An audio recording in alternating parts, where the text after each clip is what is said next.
Po sikur, pikërisht në momentin kur ke më shumë nevojë të fitosh jeta të kërkonte të shpëtojë Dick. Ai donte vetëm një shans, një të vetëm, për të ndryshuar gjithçka. Doli nga shtëpia i uritur, me shpresë dhe me kostumin që dikur i përkiste të atit. Por mjaftoi një eqar, një vështrim i humbur, një fëmijë në panik. Dhe ai bëri të pamendueshmen, e la ëndrrën e tij të ikte për të mbajtur në duar botën e dikujt tjetër. Ajo zgjedhje do t'i kushtonte gjithçka. Ose, ndoshta ishte pikërisht ajo që do të hapte derën që ai e kishte pritur aq shumë.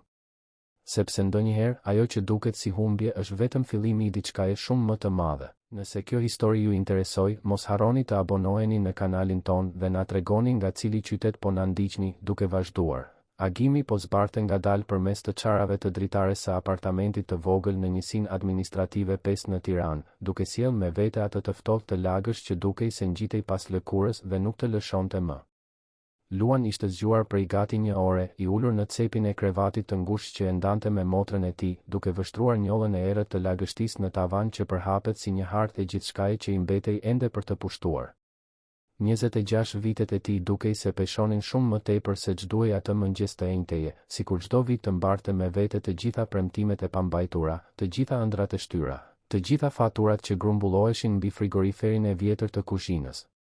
Kostumi i varur në derën e dollapit ishte e vetmja gjë që shkëlqente në atë dhomë të errët. Ai u ngrit ngadalë, duke u kujdesur të mos zgjonte besën, dhe eci drejt rrobës me një nderim pothuajse fetar. Ai kostum gri i errët nuk ishte thjesht një veshje, ishte një trashëgimi, gjëja e fundit që i kishte mbetur nga Jati Valoni, i cili kishte punuar për 30 vjet si ndihmës mirëmbajtës në një kompani transporti në qendër të qytetit. Luan kaloi gishtat mbi copën tashmë të rrjepur në skaje, duke ndjerë peshën e asaj që përfaqësonte xhaketa, sakrificë, dinjitet, shpresë se një ditë gjërat mund të ishin ndryshe. E mbante mend fare mirë ditën kur Jati erdhi në shtëpi me atë kostum, gati 10 vjet më parë. Valoni ishte plot dritë, sapo ishte promovuar si mbikëqyrës, një pozicion që e kishte ndjekur për vite me radhë. E bleu kostumin me 12 këste në një dyqan në pazarin e ri, zgjodhi çdo detaj me kujdes, e provoi 3 herë para se të vendoste. Atë natë darkuan oriz, fasule dhe pul të pjekur, një festë modeste por plot kuptim. Jati foli se si gjërat do të përmirësoheshin, se si më në fund do të mund t'i jepte një jetë më të mirë familjes, të paguante shkollën private që Luan të mbaronte gjimnazin. Sytë e tij shkëlqenin në një mënyrë që i biri nuk e harroi kurrë. Por jeta ka një mënyrë mizore për t'u rrëmbyer shpresat nga duart atyre që kanë më shumë nevojë për to 3 vjet më vonë. Valoni u rrëzua në oborin e kompanisë gjatë një dite veçanërisht të nxehtë vere. Kolegët thanë se ai ishte ankuar për lodhje prej javësh, por askush nuk i kushtoi shumë vëmendje. Raporti mjekësor fliste për raskapitje ekstreme, për tension të lartë të pakontrolluar, për një zemër që thjesht nuk e duroi më ritmin e turneve të 2 fishta, orëve të pafund me shtesë. Presionin e vazhdueshëm të një shefi që dinte vetëm të kërkonte rezultate pa pyetur kurrë se si ishin njerëzit. Luan ishte vetëm 19 vjeç kur e gjeti veten vetëm, përgjegjës për besën, e cila në atë kohë ishte vetëm 1 vit e gjysmë. Ema ishte larguar menjëherë pas lindjes, duke i lënë 2 burrat e shtëpisë plotësisht të humbur se si të kujdeseshin për një foshnjë. Tani, duke parë kostumin që Jati e kishte veshur vetëm 5 herë para se të ndëronte jetë, Luan ndjente peshën e asaj përgjegjësie ta shtrëngonte edhe më fort. Besa ishte 8 vjeç, ishte një vajzë e zgjuar, plot ëndra dhe pyetje të pamundura për të ardhmen. Ajo nuk e mbante mend të Atin, por mbarte gjestet e tij pa e ditur, mënyrën si rrullte ballin kur ishte e përqendruar, të qeshurën e lartë dhe ngjitse që ndriçonte çdo ambient. Ishte për të që Luan i ishte rikthyer studimeve, duke ndjekur një kurs teknik për analizë sistemesh natën, ndërsa punonte ditën duke ngarkuar arka në depo, supermarkete, tregje, çdo gjë që paguante qiran dhe vinte ushqim në tryez. Ishin 7 vjet lufte të heshtur, agimesh duke studiuar pasi Besa flinte, të dielash të tëra duke zgjidhur ushtrime programimi në një kompjuter të vjetër që bllokohej çdo 5 minuta. Pati momente kur mendoj të hiqte dorë, veçanërisht kur lodhja ishte aq e madhe sa shkronjat kërcenin në ekran dhe ai nuk arrinte të kuptonte më asgjë. Por pastaj shikonte të motrën që flinte e përqafuar me arushin pelush që e kishin marrë në një fushatë krishtlindjesh të një kishe të lagjes, dhe e dinte se nuk kishte të drejtë të hiqte dorë. Ajo i besonte verbërisht, besonte se i vëllai ishte i aftë për gjithçka, dhe kjo besim i pastër dhe i pakushtëzuar ishte në të njëjtën kohë forca që e mbante në këmbë dhe pesha që gati e shtypte. Vendi i punës si analist i ri në tekzgjidhje ishte shfaqur si një mrekulli në mes të dëshpërimit. Luan kishte dërguar savë prej muajsh, duke marrë vetëm heshtje ose përgjigje automatike që falenderonin për interesin, por informonin se profili nuk i përshtatej nevojave të kompanisë. Ai dinte të lexonte mes rreshtave, kuptonte se profil do të thoshte përvojë formale, se nevojat e kompanisë donin të thoshin diplom universiteti privat, se nuk i përshtatej ishte një mënyrë e sjellshme për të thënë se njerëz si ai nuk ishin të mirë pritur në ato hapësira. Por vazhdoi të provonte, sepse të hiqje dorë do të thoshte të pranoje një fat që ai refuzonte ta përqafonte. Kur mbërriti emaili nga tekzgjidhje, Luanit ju desh ta lexonte 3 herë për të besuar se ishte e vërtetë. Kompania po kërkonte talente të ndryshme, njerëz me histori të ndryshme, profesionistë që mund të sillnin perspektiva të reja në një ekip që po rritej me shpejtësi. Procesi i përzgjedhjes kishte disa faza, duke filluar me një intervistë ball për ball në selinë e kompanisë, një ndërtesë imponuese prej xhamit të pasqyruar në zemër të bulevardit, dëshmorët e kombit. Luan hulumtoi gjithçka rreth tekzgjidhje, lexoi intervista të themeluesit, një sipërmarrës i quajtur Krenar Aslani që kishte ndërtuar një perandori teknologjike në moshën 35 vjeçare, duke u nisur nga asgjëja absolute për t'u bërë një pikë referimi në treg. Historia e Krenarit ishte frymëzuese dhe në të njëjtën kohë frikësuese. Ai kishte mbërritur në Shqipëri ende fëmijë, duke ikur nga konfliktet në lindjen e mesme bashkë me familjen, dhe ishte rritur duke ndihmuar të atin në një dyqan të vogël elektronikesh në rrugën e Durrësit. Kishte talent të lindur për të kuptuar se si funksiononin gjërat, çmontonte kompjuter dhe pajisje me një lehtësi mbresëlënëse, dhe mblodhi para derisa arriti të hapte kompaninë e tij të konsulencës teknologjike. 10 vjet më vonë, tekzgjidhje ishte një nga kompanitë më premtuese në Tiranë, me kontrata të rëndësishme dhe një reputacion për inovacion që tërhiqte profesionistët më të mirë të tregut. Luan kaloi dorën nëpër flokët kaçurel, rregulloi edhe një herë kostumin, mori dosjen prej lëkure sintetike që e kishte blerë në një dyqan të përdorur në pazarin e ri. Brenda saj, të organizuara me kujdes në një dosje katalogu me qese transparente, ishin dokumentet që tregonin historinë e tij, diploma e kursit teknik, certifikatat e kurseve online falas që i kishte bërë të dielave, letrat e rekomandimit nga profesor që i kishin besuar kur askush tjetër nuk besonte, cv-ja e printuar në letër speciale që i kushtoi 1500 lekë në një pikë printimi. Çdo flet përfaqësonte një fitore të vogël, një provë se ai kishte vlerë, se e meritonte atë shans. Kontrolloi orën në murin e kuzhinës dhe bëri llogaritjet mendore që i kishte përsëritur 10 herë natën e kaluar. Ishte 5:30 e mëngjesit. Autobusi për në qendër kalonte në 6:15 në stacionin e rrugës kryesore. Udhëtimi zgjaste afërsisht 1 orë e 20 minuta duke marrë parasysh trafikun e rënduar të asaj të enjteje. Intervista ishte caktuar për në orën 8 të mëngjesit.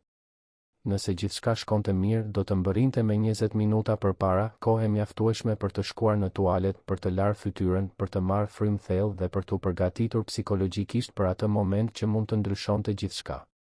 Përgatiti një kafe të thjeshtë, hëngri 2 feta bukë me margarinë, bëri një dush të shpejt në dushin që nxehej keq dhe kërkonte një kërcim të ndërlikuar për të gjetur këndin e duhur ku uji dilte më pak i ftohtë.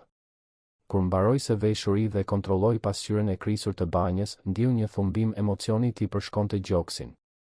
Aty ishte ai, Luan Hyseni, i biri i Valonit, vëllai i Besës, banor i apartamentit 203 të pallatit pa ashensor në rrugën e Kamelieve, i veshur me kostumin e teatrit dhe duke mbartur ëndra shumë të mëdha për të zënë vend në atë trup të dobët nga puna e rëndë dhe ushqimi i pakët. U kthye në dhomë dhe u ul në cepin e krevatit. Besa lëvizi, Arushi i ra në 2 sheme, dhe ajo hapi syt ngadalë, ende e përgjumur. Kur pa të vëllan të veshur në atë mënyrë, tërësisht i rregulluar me kostumin që ajo e kishte parë vetëm në foto të vjetra, një buzëqeshje e madhe i ndriçoi fytyrën. Luan, je shumë i bukur, tha ajo me zërin e ngjirur të dikujt që sapo është zgjuar. Do ta marrësh punën, e di që do ta marrësh. Ai ndiu një nyj në fyt, atë lloj emocioni që dhemb dhe ngron në të njëjtën kohë. U ul pranë krevatit dhe mbajti dorën e vogël të së motrës mes duarve të tij, të ashpra nga ngarkesat e shumta. Do të bëj më të mirën time, Besa. Të premtoj se do të bëj gjithçka që mundem për ta marrë këtë vend pune. Nëse e marr këtë punë, jeta jon do të ndryshojë. Ti do të mund të kesh gjërat e tua, lodrat e tua të reja, nuk do të kesh më nevojë të veshësh uniform të dhuruar nga shkolla. Do të mund të ham më mirë, ndoshta edhe të shpërngulemi në një vend me më pak lagështi në mure. Besa ja shtrëngoi dorën me forcë, një forcë mbresëlënëse për një vajzë kaq të vogël. Nuk më interesojnë këto gjëra, Luan. Unë dua vetëm që ti të jesh mirë, që të mos jesh kaq i lodhur gjatë gjithë kohës. Babi i vdiq i lodhur, nuk dua që kjo të ndodh me ty. Fjalët e së motrës e goditën Luanin si një grusht në stomak. Ajo ishte e vogël, por kuptonte shumë më tepër se sa ai mendonte. E tërhoqi vajzën në një përqafim të ngushtë, duke ndier lotët t'i digjnin në sy, por duke refuzuar t'i linte të binin. Nuk do të më ndodh asgjë, Besa. Të premtoj. Sot do të shkoj në këtë intervistë, do t'u tregoj atyre se di ta bëj punën, se kam studiuar shumë dhe se e meritoj atë vend pune. Dhe kur të kthehem në shtëpi sonte, do të festojmë, edhe nëse nuk shkon mirë. Vetëm fakti që provova është një fitore. Ajo u largua pak dhe e shikoi në sy me atë seriozitet që vetëm fëmijët mund ta kenë. Do të shkoj mirë, Luan. Unë besoj te ti si askush tjetër. Ti je vëllai më i mirë në gjithë botën dhe çdo kompani që të punson do të ketë shumë fat. Ai i puthi ballin së motrës, rregulloi arushin pranë saj në krevat, mori dosjen dhe doli nga apartamenti para se emocioni ta bënte të shpërthente. Zbriti 3 katet e shkallëve duke u mbajtur fort pas parmakut të ndryshkur, kaloi oborin e vogël ku portieri ishte zgjuar tashmë duke fshirë gjethet e thata që kishin rënë gjatë natës, dhe doli në rrugën ende të errët të mëngjesit Tiranas. Rruga deri në stacionin e autobusit zgjaste 10 minuta në këmbë. Luan njite çdo gur të asaj rruge, çdo grop në asfaltin e mirëmbajtur keq, çdo cep ku shitësit ambulant fillonin të ngrinin tezgat e tyre para se të linte dielli. Përshëndeti Teto Marian, që shiste kafe dhe bukë në tezgën e qoshes, i bëri me dorë gjatë Qazimit, që hapte furrën në 5:30 çdo ditë prej 30 vjetësh. Këta njerëz ishin komuniteti i tij, njerëz që luftonin çdo ditë për të mbijetuar me dinjitet në një qytet që dukej se nuk kishte vend për ata që nuk lindën me privilegje. Mbërriti në stacionin e autobusit saktësisht në 6:10. Tashmë kishte një grup të vogël që priste, punonjëse shtëpie me uniforma të pastra dhe të hekurosura mirë, roje sigurie që mbaronin turnet e natës me sytë e kuq nga lodhja, student të universiteteve publike që mbanin çanta të rënda plot me libra dhe ëndra. Të gjithë ndanin atë të njëjtën shprehje të dorëzimit të heshtur, sigurinë se dita do të ishte e gjatë dhe e vështirë, por se nuk kishte zgjidhje tjetër veç se ta përballonin me gjithë forcën e mundshme. Autobusi mbërriti në 6:18, 3 minuta me vonesë, por ende brenda të pranueshmes. Luan hyri nga dera e pasme, validoi biletën elektronike që e kishte karikuar një ditë më parë me lekët e fundit që i kishin mbetur pas pagesës së qiras, dhe filloi të kërkonte një vend ku të mund të qëndronte minimalisht rehat gjatë udhëtimit. Mjeti ishte tashmë i mbushur plot, siç ndodhte gjithmonë në atë orë, një grumbull trupash të lodhur që shtyeshin në një hapësirë shumë të vogël për kaq shumë njerëz. Arriti të gjente një vend pranë dritares, në këmbë, duke u mbajtur pas shufrës së hekurit që lëkundej me çdo frenim të beth të shoferit. Mbështeti dosjen mes këmbëve dhe nxori celularin nga xhepi, i vendosur të përdorte atë kohë për të rishikuar mendërisht pyetjet e mundshme të intervistës. Kishte shënuar gjithçka në një aplikacion shënimesh, pyetje rreth përvojës profesionale, njohurive teknike, projekteve personale, pritshmërive të karrierës. Për çdo pyetje kishte përgatitur përgjigje të kujdesshme, duke balancuar ndershmërinë dhe strategjinë, duke treguar aftësitë e tij pa tingëlluar arrogant, duke pranuar kufizimet e tij pa u dukur i pasigurt.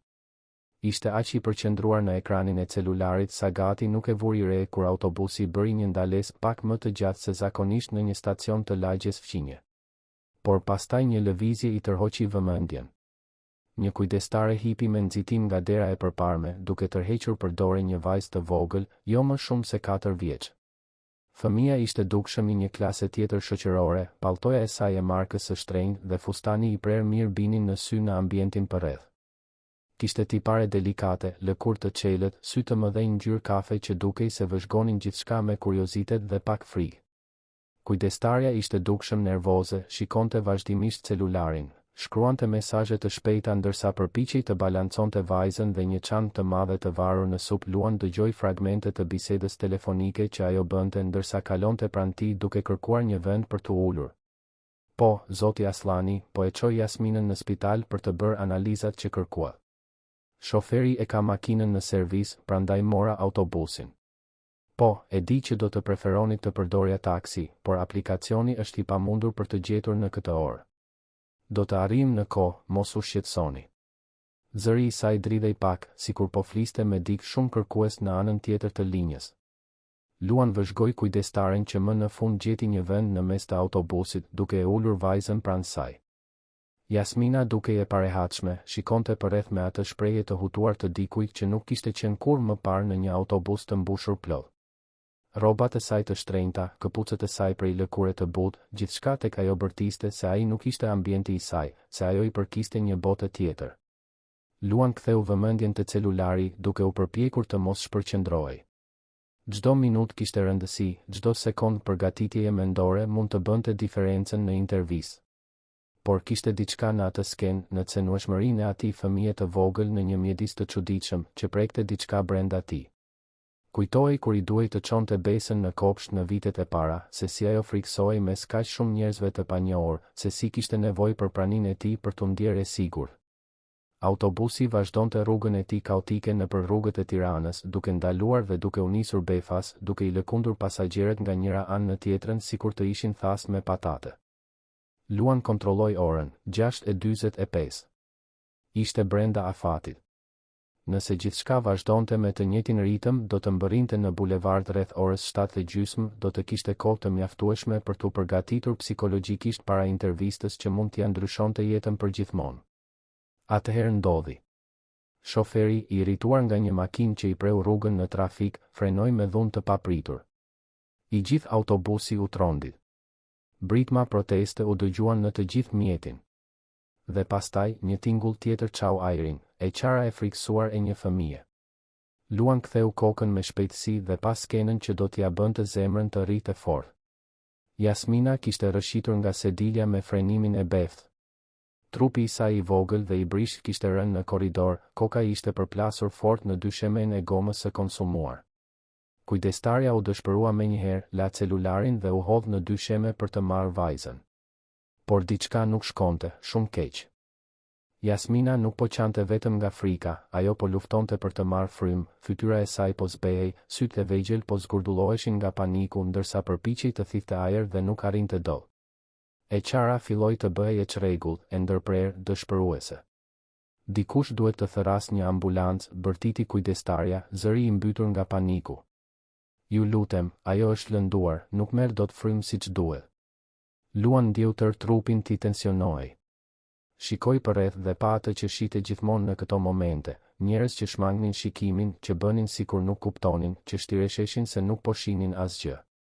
Shoferi, në vend që të ndihmonte, filloi të ankohej me zë të lartë se nuk mund të kishte fëmijë që sëmurej aty brenda, se kjo vononte gjithçka, se ai kishte orar për të respektuar. Kujdestarja përpiqej ta qetësonte vajzën, por ishte aq nervoze sa duart i dridheshin, vetë në prag të një krize. Autobusi vazhdoi lëvizjen për disa minuta të tjera, situata duke u bërë gjithnjë e më e tensionuar. Jasmina gulçonte, lopë të vegjël i rridhnin nëpër fytyrën e friksuar, dhe askush nuk bënte absolutisht asgjë. Luan shtrëngoi fort shufrën ku mbahej, duke ndjer kostumin e teatrit kundër lëkurës së tij, duke kujtuar fjalët e Valonit, të bësh gjën e duhur pothuajse kur nuk është e lehtë në fillim, Luan, por është e vetmja mënyrë për të qenë në paqe më pas. Dhe pastaj, për tmerrin e kujdestares dhe indiferencën e pasagjerëve të tjerë, shoferi ndaloi autobusin në një stacion të parregullt, në mes të një rruge praktikisht të shkretë, të rrethuar nga depo të mbyllura dhe dyqane me qepena ende të ulur. Ai hapi derën e përparme dhe foli me një ashpërsi që çau ajrin si një te. Ju do të duhet të zbrisni këtu. Nuk mund të vazhdoj udhëtimin me fëmijë të sëmurë në autobus. Nëse doni, telefononi një ambulancë nga trotuari. Këtu unë nuk e zgjidh.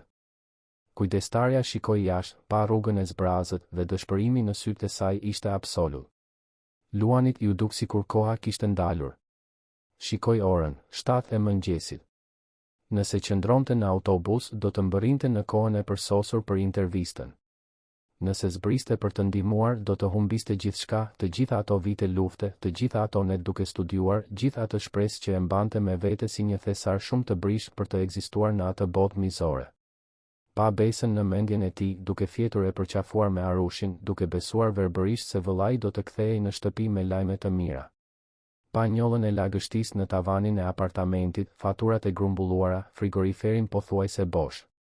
Pa të ardhmen që mund të kishte nëse thjesht vazhdonte në autobus, nëse shtirej se nuk pa asgjë, nëse lejonte që jeta e dikujt tjetër të mos ishte problemi i tij. Por pa edhe të atin, Valonin, duke u rrëzuar në oborin e kompanisë, i raskapitur nga mbartja e një bote që kur nuk ja njohu vlerën. Pa veten, vite më vonë, duke u parë në pasqyrë dhe duke pyetur se çfarë lloj njeriu ishte bërë. Dhe pa atë vajzë të vogël, të frikësuar, me vështirësi në frymëmarrje, duke u braktisur në një rrugë të zbrazët nga një botë që nuk I interesonte asgjë përveç orareve dhe fitimeve. Luan mbylli syt për një sekond, ndjeu zemrën t'i rrite aq fort sa dukej se donte t'i dilte nga gjoksi, dhe pastaj mori vendimin që do të ndryshonte gjithçka. Ndalo autobusin. Bërtiti ai me një zë që as nuk e njohu si të tijin. Unë do të zbres për të ndihmuar.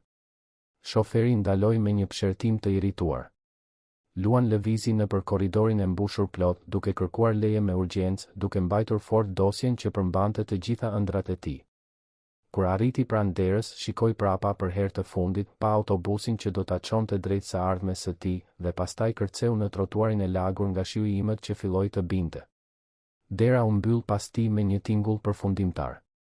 Autobusi vazhdoi udhëtimin, duke marrë me vete të gjithë pasagerët e tjerë që zgjodhen të mos shihnin, të mos u interesonte, të mos përfshiheshin.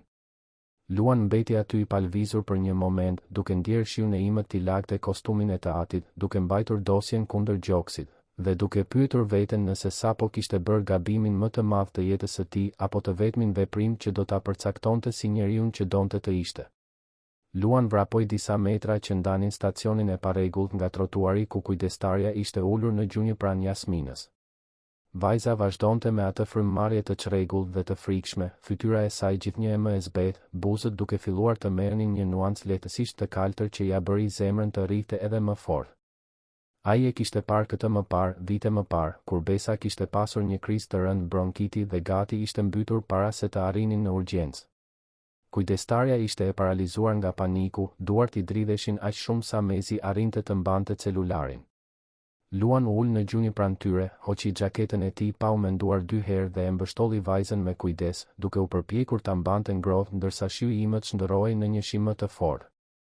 Si e ka emrin? Pyeti ai me zë të vendosur por të butë, duke u përpjekur të transmetonte një qetësi që ishte larg nga ajo që ndjente. Jasmina, u përgjigj kujdestarja mes lotësh. Ajo ka astmë, ndonjëherë ka kriza kur nervozohet ose lëndohet.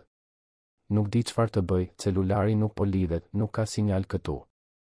Luan mori celularin e tij, verifikoi se kishte një sinjal të dobët por të mjaftueshëm dhe formoi numrin e urgjencës. Pritja për tingujt fillestar dukej se zgjati një përjetësi. Më në fund, një zë u përgjigj në anën tjetër, profesional dhe mekanik. Urgjenca, ku ndodheni? Ai shikoi përreth duke u përpjekur të identifikonte ndonjë pikë referimi, pa një tabelë rruge pjesërisht të fshirë nga ndryshku dhe koha. Jemi në rrugën Bardyl, kryqëzim me Unazën e Madhe, pranë depove të tregut të vjetër. Kam një fëmijë rreth 4 vjeç që ra në autobus, goditi kokën dhe ka vështirësi të rëndë në frymëmarrje. Ajo ka histori astme. Kam nevojë për një ambulancë urgjentisht. Operatorja bëri disa pyetje protokolli. Emri I fëmijës, mosha e saktë, simptomat specifike, nëse ishte e vetëdijshme, nëse kishte gjakderdhje të dukshme. Luan u përgjigj gjithçkaje me një saktësi që e befasoi edhe vetë, duke e mbajtur zërin të qëndrueshëm edhe kur shihte Jasminën të luftonte gjithnjë më shumë për të marrë frymë. Kujdestarja mbante dorën e vajzës dhe përsëriste fraza në arabisht, fjalë që Luan nuk I kuptonte por që ishin qartësisht ngushëlluese dhe të dashura. Ambulanca është rrugës, duhet të arrijë për afërsisht 15 minuta. Mbajeni fëmijën ngrohtë, mos u përpiqni ta lëvizni shumë dhe jini të vëmendshëm ndaj shenjave jetësore, udhëzoi operatorja para se të mbyllte. 15 minuta.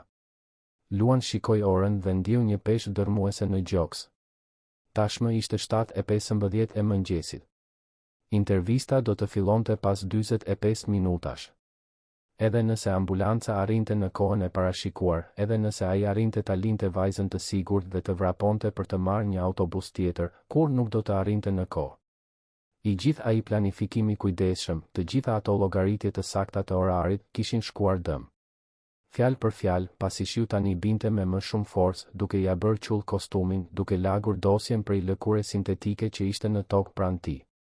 Por kur shikoi Jasminën, kaq të vogël dhe të frikësuar, duke luftuar për të marrë frymë ndërsa ka përthejej pas xhaketës së tij sikur të ishte një dëras shpëtimi, të gjitha ato shqetësime ju dukën të largëta dhe të parëndësishme.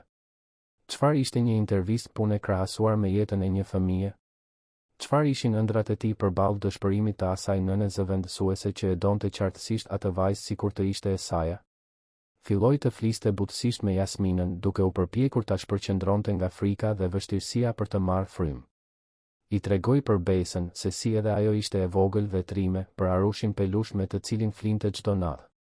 Vajza nuk përgjigjej shumë, por sytë e saj të mëdhenj u fiksuan tek ai, dhe dukej se ai zë I qetë e ndihmonte të përqendrohej në diçka tjetër përveç panikut. Kujdestarja, e cila u prezantua si Fatime, arriti më në fund të rimerte pak veten. Ajo shpjegoi mes lotësh se punonte për familjen Aslani prej 3 vjetësh, se Jasmina ishte si një bi për të, se jati I vajzës ishte shumë kërkues dhe mbrojtës, se ai do të tërbohej kur të merrte vesh se ajo e kishte vënë fëmijën në rrezik duke marrë një autobus të mbushur plot në vend që të priste shoferin privat. Ti nuk e vure në rrezik, tha Luan me vendosmëri. Ishte një aksident. Këto gjëra ndodhin. E rëndësishme tani është që ajo të marrë ndihmë dhe këtë do të bëjmë. Por Zoti Aslani do të më pushoj nga puna. E di që do ta bëj. Ai më beson mua për t'u kujdesur për të bien dhe unë dështova, qante Fatimja, tha I peshonte dukshëm mbi supet e saj. Luan donte të thoshte diçka ngushëlluese, por e dinte se nuk kishte autoritet për të bërë premtime se çfarë do të bënte ose nuk do të bënte jati I vajzës. Në vend të kësaj u përqendrua në mbajtjen e Jasminës të qetë, duke kontrolluar vazhdimisht nëse ajo vazhdonte të ishte e vetëdijshme dhe të merrte frymë, edhe pse me vështirësi. 15 minutat që premtoi operatorja u bën 20, pastaj 25. Me çdo minutë që kalonte, Luan shihte shanset e tij për të arritur në intervistë të avullonin plotësisht. Tashmë ishte 7:40 kur më në fund dëgjuan sirenën e ambulancës që po afrohej. Tingulli ishte në të njëjtën kohë një lehtësim I pamas dhe një konfirmim përfundimtar, ai e kishte humbur intervistën. E gjithë ajo luftë, të gjitha ato vite sakrifice, shpresa që kishte shkëlqyer aq fort natën e kaluar, gjithçka kishte përfunduar në një trotuar të lagur nga shiu ndërsa ai mbante një fëmijë të panjohur në krah. Paramedikët zbritën me shpejtësi, profesionistë të trajnuar që e vlerësuan situatën në sekonda. I bën pyetje të shpejta Fatimes për historinë mjekësore të Jasminës, kontrolluan shenjat jetësore, I vendosën oksigjen përmes një maske të vogël të përshtatur për fëmijë. Vajza filloi të merrte frymë pak më mirë, ngjyra po I kthehej ngadalë në fytyrën e frikësuar. Duhet ta çojmë në spital menjëherë. Kush do ta shoqëroj? Pyeti një nga paramedikët ndërsa përgatisnin barelën portative. Fatime u përpoq të ngrihej, por këmbët I dridheshin aq shumë sa gati ra. Shoku I vonuar I frikës po I pushtonte trupin. Luan e mbajti për krahu, e ndihmoi të stabilizohej dhe shikoi paramedikët. Unë do të vi me ambulancën. Ajo nuk është në gjendje të shoqëroj vetëm, dhe vajza ka nevojë për dikë që mund t'u përgjigjet pyetjeve të mjekëve me qartësi. Paramediku pohoi me kokë, duke njohur logjikën e atij vendimi. E ndihmuan Fatimen të hipte e para, pastaj e vendosën Jasminën në barel, duke e lidhur me kujdes që të mos lëndohej gjatë udhëtimit. Luan hipi I fundit, duke mbajtur dosjen e tij të bërë qull, kostumin e të atit që I ngjitej në mënyrë të pakëndshme pas trupit të lagur. Ndërsa ambulanca përshpejtonte drejt spitalit më të afërt, ai dërgoi një mesazh të shpejtë në emailin e tekzgjidhje, duke shpjeguar shkurtimisht se kishte pasur një urgjencë familjare dhe nuk do të mund të paraqitej në intervistë në atë orar. Nuk hyri në detaje, nuk donte të dukej sikur po shpikte justifikime. Thjesht informoi faktin dhe kërkoi falje për shqetësimin. Përgjigja automatike mbërriti pothuajse menjëherë, duke falendëruar për kontaktin dhe duke informuar se sektori I burimeve njerëzore do të kontaktonte së shpejti. Luan dinte të lexonte mes rreshtave. Ajo ishte një përgjigje standarde për kandidatët që nuk paraqiteshin. Ata nuk do ta ricaktonin. Kishin dhjetëra, ndoshta qindra kandidatë të tjerë që prisnin për atë shans. Ai ishte thjesht një numër tjetër, një person tjetër që nuk diti të respektonte një angazhim bazë të përpikmërisë. Mbështeti kokën pas murit të ftohtë të ambulancës dhe mbylli sytë, duke ndier peshën e gjithçkaje që sapo kishte humbur. Si do t'ja shpjegonte Besës? Si do ta shikonte në sy të motrën dhe t'i thoshte se e kishte hedhur poshtë të vetmin shans real që kishin për të dalë nga ajo jetë vështirësish? Ajo do ta kuptonte, ndoshta edhe do të thoshte se ai bëri gjën e duhur, por kjo nuk ndryshonte faktin se qiraja ishte vonuar, se frigoriferi ishte bosh, se ëndrat që ai kishte mbartur atë mëngjes ishin mbytur në shi bashkë me atë kostum të bërë qull. Spitali publik ku i quan ishte pikërisht siç e mbante mend Luan nga të gjitha herët e tjera që ishte dashur të çonte Besën, korridore të ngushta, erë fort dezinfektanti e përzier me erën e njerëzve që vuanin, mure që kishin nevojë për lyerje, karrige plastike të thyera në dhomën e pritjes. Ekipi mjekësor e priti Jasminën menjëherë duke njohur urgjencën e rastit. Një mjeke e re me sy të lodhur por të vëmendshëm bëri një vlerësim të shpejtë dhe urdhëroi një sër ekzaminimesh, skaner për të verifikuar nëse rënia kishte shkaktuar ndonjë traumë kraniale, radiografi të kraharorit për të vlerësuar situatën respiratore, analiza gjaku për të përjashtuar komplikacione të tjera. Luan dhe Fatime mbetën jashtë dhomës së urgjencës, ulur në ato karrige të parehatshme që dukeshin të projektuara për ta bërë pritjen edhe më anktioze. Fatimia nuk pushonte së qari dhe së fajsuari veten, duke përsëritur se duhej të kishte pritur shoferin privat, se kur nuk duhej ta kishte vënë vajzën në atë autobus. Luan përpiqej ta ngushëllonte, por fjalët e tij tingëllonin boshe edhe për të. Ishte i raskapitur, fizikisht dhe emocionalisht i shterur, dhe realiteti i asaj që sapo kishte humbur filloi të rëndonte si një shkëmb mbi gjoksin e tij. Ishte ora 9:20 e mëngjesit kur shurma në korridor ndryshoi plotësisht tonin. Një grup hyri nga dera kryesore e spitalit me një urgjencë që i bëri njerëzit të largoheshin automatikisht, 3 roje sigurie me kostume të zeza dhe kufje, një asistente elegante që mbante një dosje prej lëkure origjinale dhe një tablet, dhe në qendër një burr rreth 35 vjeç i gjatë me tipare të theksuara arabe, i veshur me një kostum që kushtonte ndoshta më shumë se sa fitonte Luan në një vit të tërë pune fizike. Nëse do të ishit në vendin e Luanit, a do të zbrisnit nga autobusi për të ndihmuar vajzën, edhe pse e dinit se do të humbisnit intervistën e jetës suaj? Komentoni këtu poshtë dhe na tregoni se çfarë do të kishit bërë.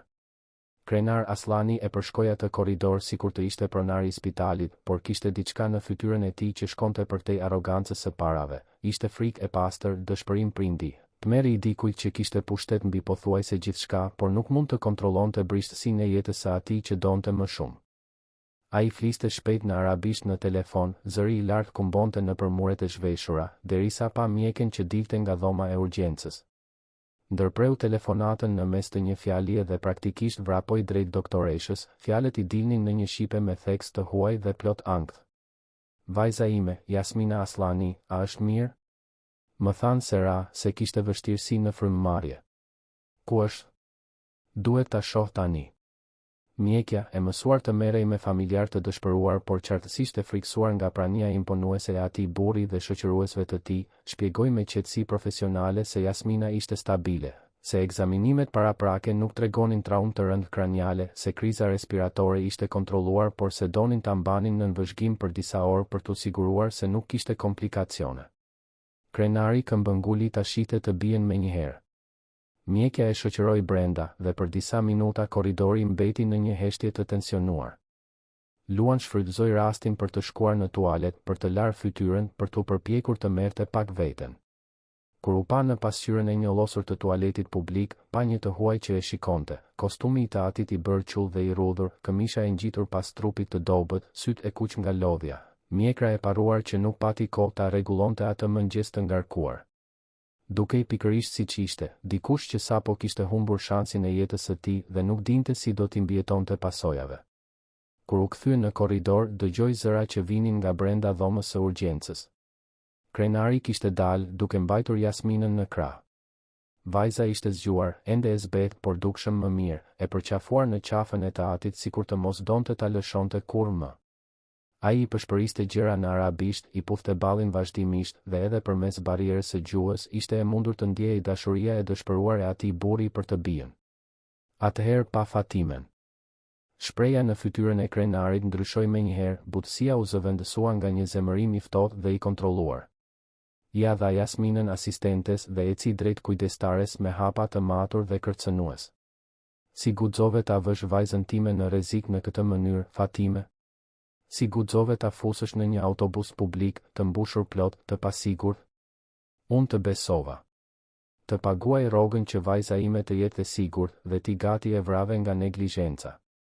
Fatime filloi të qante në mënyrë konvulsive duke u përpjekur të shpjegonte për shoferin që ishte në servis për pamundësinë për të gjetur taksi në atë orë, se si ajo kur nuk donte ta vinte vajzën në rrezik. Por krenarit nuk I interesonin shpjegimet. Zëri I tij ngrihej me çdo fjali duke tërhequr vështrimet e pacientëve dhe punonjësve të tjerë të spitalit. Atëherë Luan, I cili deri atëherë kishte qëndruar diskretisht më njan duke u përpjekur të mos përfshihej në një konflikt familjar, pas se kjo po shkonte shumë larg. E njëjtë atë lloj zemërimi, kishte parë shefa të trajtonin punëtorët në atë mënyrë më parë, kishte qenë dëshmitar I poshtërimit të teatrit në publik për gabime që jo gjithmonë ishin faji I tij. Dhe diçka brenda tij, ndoshta I njëjti impuls që e bëri të zbriste nga autobusi atë mëngjes, nuk e lejoi të qëndronte në heshtje. Më falni, tha ai, zëri I vendosur por I respektueshëm. Ju po tregoheni I padrejt me të. Krenari u kthye befas, sikur të kishte harruar plotësisht se kishte njerëz të tjerë aty. Sytë e tij të errët u fokusuan te Luan me një intensitet që e bëri të riun të donte të tërhiqej, por ai qëndroi I palëkundur. Dhe kush je ti që të më thuash mua se çfarë është e drejtë apo jo me punonjësen time? Pyeti krenari, zëri I rrezikshmërisht I ulët. Jam dikush që ishte në autobus kur vajza juaj u lëndua. Dhe mund të them se Fatimia bëri gjithçka që mundi. Ishte një aksident, zoti Aslani. Ajo e do vajzën tuaj, kushto mund ta shohë këtë. Ajo që ndodhi nuk ishte faji I saj. Asistentja I përshpëriti diçka në vesh krenarit, ndoshta duke e këshilluar të mos diskutonte me të huaj në një spital publik. Por ai e injoroi, bëri një hap drejt Luanit duke e vlerësuar nga kokat e këmbët, kostumin e bërë qull dhe të rrudhur, dosjen e vjetër, këpucët e konsumuara. Ti ishe në autobus, përsëriti krenari, jo si pyetje por si konstatim. Dhe kush je ti, saktësisht? Para se Luan të mund të përgjigjej, ndërhyri Fatimia, zëri ende I mbytur por duke fituar forcë ndërsa tregonte të vërtetën. Ai ishte ai që e shpëtoi Jasminën, zoti Aslani. Kur ajo ra dhe filloi të ndiej keq, kur shoferi na dëboi nga autobusi në mes të një rruge të zbrazët, të gjithë pasagerët e tjerë bën sikur nuk pan asgjë. Por ai zbriti. La gjithçka që po bënte, zbriti nga autobusi dhe qëndroi me ne. Ai ishte ai që telefonoi ambulancën, që e mbajti Jasminën të qetë, që më ndihmoi mua kur u panikova. Ai erdhi me ambulancën deri këtu dhe nuk hyri në dhomën e urgjencës vetëm sepse I thash se do të isha mirë. Ky njeri shpëtoi vajzën tuaj, zotëri. Krenari mbeti në heshtje për një moment të gjatë, duke përpunuar atë informacion. Shikimi I tij mbi Luanin ndryshoi në mënyrë delikate, zemërimi I la vendin diçkaje që dukej si një përzierje habie dhe respekti të kujdesshëm. Ti e bëre këtë? Pyeti ai drejt për drejt Luanin, zëri tani I zhveshur nga ajo agresiviteti I mëparshëm. Ti ndihmove vajzën time pa e njohur, pa e ditur se kush jemi. Luan thjesht pohoi me kokë, pa ditur se çfarë të thoshte. Nuk e kishte bërë atë duke pritur njohje apo mirënjohje. E kishte bërë sepse ishte gjëja e duhur, sepse nuk do të mund të jetonte me veten nëse do t'i kishte kthyer shpinën një fëmije në rrezik. Krenari nxori portofolin nga xhepi I brendshëm I xhaketës, një objekt prej lëkure të hollë që ndoshta kushtonte më shumë se qiraja e 3 muajve të Luanit. Filloi të ndante kartëmonedha, shumë kartëmonedha, dhe ia zgjati të riu. Sa do? Cila është shuma e duhur për të falëndëruar dikë që shpëtoi vajzën time? Luan u tërhoq sikur paratë të digjinin, duart e ngritura në refuzim. Nuk dua para, zotëri. Nuk e ndihmova për këtë arsye. Krenari u duk sinqerisht I hutuar nga ajo përgjigje, sikur të mos arrinte të kuptonte dikë që bënte diçka të mirë pa pritur shpërblim financiar. I futi parat nga dal, por vazhdoi ta shikonte Luanin me një shprehje që përziente kuriozitetin dhe diçka më të vështirë për t'u përcaktuar. Atëherë të paktën më thuaj emrin tënd. Duhet ta di emrin e njeriut që shpëtoi vajzën time. Luan. Luan Hyseni. Në atë moment, dosja prej lëkure sintetike që Luan e kishte mbështetur në karrigen pranë rrëshiti dhe ra në dy sheme, duke shpërndar disa dokumente. Asistentja e krenarit, e trajnuar për të qenë efikase, u përkul menjëherë për të ndihmuar në mbledhjen e letrave. Kur mori cvën, tani të njollosur nga shiu por ende të lexueshme, sytë e saj u zgurdulluan. Ajo lexoi titullin me zë të lartë, pothuajse pa besuar atë që po shite. Tek zgjidhje. Ftesë për intervistë pune. Luan Hyseni, pozicioni analisti i ri, data e sotme, ora 8 e mëngjesit. Heshtja që pasoi ishte absolute. Krenari mori dokumentin nga duart e asistentes dhe lexoi çdo rresht me kujdes, ndërsa kuptimi i shpërndahej në fytyrë. Ai shikoi orën e dorës së shtrenjtë, pas se ishte gati ora 10 e mëngjesit, dhe pastaj shikoi përsëri Luanin me një shprehje plotësisht të transformuar. Ti kishe intervistë në kompaninë time sot në mëngjes, tha ai, dhe nuk ishte një pyetje, ishte një konstatim plot peshë. Ti humbe intervistën tënde sepse ishe këtu duke ndihmuar vajzën time. Luan nuk arriti të përgjigjej. Thjesht pohoi me kokë, duke ndjerë nyen në fyt t'i shtrëngoi aq shumë sa kishte frikë se do të shpërthente aty po të përpiqej të fliste. Krenari mbeti duke shikuar atë të ri me kostum të bërë qull, atë savë të njollosur që tregonte historinë e dikujt që kishte luftuar kundër të gjitha gjasave për të arritur deri aty, dhe diçka ndryshoi në fytyrën e tij. Ashpërsia e sipërmarrësit të suksesshëm i la vendin diçkaje më njerëzore, më të cenueshme. Eja me mua, tha ai më në fund. Ne do të ricaktojmë intervistën tënde. Dhe unë do të jem i pranishëm personalisht. Luan nuk dinte nëse të qeshte apo të qante. Ajo kthes ishte aq surreale sa dukej si diçka nga një film i keq. Por Krenar Aslani tashmë po i jepte urdhra asistentes, duke i kërkuar të kontaktonte departamentin e burimeve njerëzore, të shpjegonte situatën, të caktonte një datë të re me urgjencë. Pastaj u kthye nga Fatimja, e cila ende dridhej nga frika dhe lehtësimi. Ti nuk je e pushuar nga puna, Fatime. Unë gabova që të bërtita. Por të lutem, kur më mos e vër vajzën time në situatë rreziku. Nëse ke ndonjë problem me shoferin, më telefono, thirr një makinë tjetër, bëj çfarëdo që të jetë e nevojshme. Jasmina është gjithçka që kam në këtë botë. Kujdestarja pohoi me forcë me kokë, lotët tani të mirënjohjes dhe lehtësimit. Krenari u kthye për të marrë Jasminën, e cila kishte qëndruar e qetë në krahët e asistentes duke vëzhguar gjithçka me ata sy të mëdhenj dhe kureshtar. Kur kaloi pranë Luanit, vajza zgjati dorën e vogël dhe i preku fytyrën me dashuri, një gjest i thjesht por aq plot pafajësi sa ia bëri syt të digjnin nga emocioni. Faleminderit, pëshpëriti ajo me zërin ende të dobët. Ti je i mirë. Luan vetëm buzëqeshi, atë buzëqeshje të thyrë të dikujt që ka kaluar shumë emocione në pak orë dhe nuk ka më forcë për të përpunuar gjithçka. Krenari vëzhgoi atë ndërveprim dhe diçka në gjoksin e tij u shtrëngua. Ai i ri nuk ishte thjesht dikush që kishte ndihmuar vajzën e tij. Ishte dikush i veçantë, lloji i personit që bota përpiqej ta shtypte por që refuzonte të humbiste njerëzinë e tij. 3 ditë më vonë, Luan mori një email nga tek zgjidhje. Nuk ishte përgjigje automatike dhe e ftohtë që ai priste. Ishte një mesazh personal i nënshkruar nga drejtoresha e burimeve njerëzore duke shpjeguar se kompania e njihte urgjencën me të cilën ai ishte përballur dhe do të dëshironte ta ricaktonte intervistën për të hënën e ardhshme, në orën 10 të mëngjesit. Në fund të emailit kishte një shënim: CEO Krenar Aslani do të bënte çmos të merrte pjesë personalisht në procesin e përzgjedhjes. Kur Luan ja tregoi emailin Besës atë natë, gjatë darkës së thjesht me makarona të çastit që ishte gjithçka që mund të përballonin atë javë, vajza kërceu nga karrigia dhe e përqafoi me aq forcë sa gati i rrëzoi të dy në dy sheme. E dija, Luan. E dija se kishe bërë gjën e duhur. Babi do të ishte krenar për ty, ti ndihmove atë vajzë dhe tani po merr një shans të ri. Gjërat e mira u ndodhin atyre që bëjnë gjën e duhur, edhe kur është e vështirë. Luan e përqafoi të motrën, duke ndjerë lotët më në fund të binin lirshëm. Për herë të parë pas shumë kohësh, i lejoi vetes të besonte se ndoshta, vetëm ndoshta, bota nuk ishte aq mizore sa ishte dukur gjithmonë. Se ndonjëherë, shumë rrallë, zgjedhjet e duhura vërtet të çonin në vende më të mira. Se sakrifica e asaj mëngjesi me shi nuk kishte qenë e kollë. Atë natë, para se të flinte, Luan vari kostumin e teatrit në telat e balkonit për t'u tharë plotësisht. Shikoi atë veshje që kishte kaluar kaq shumë gjëra me të, që ishte bërë qull në shi ndërsa ai shpëtonte një jetë, dhe ndiu një lidhje të thellë me kujtimin e Valonit.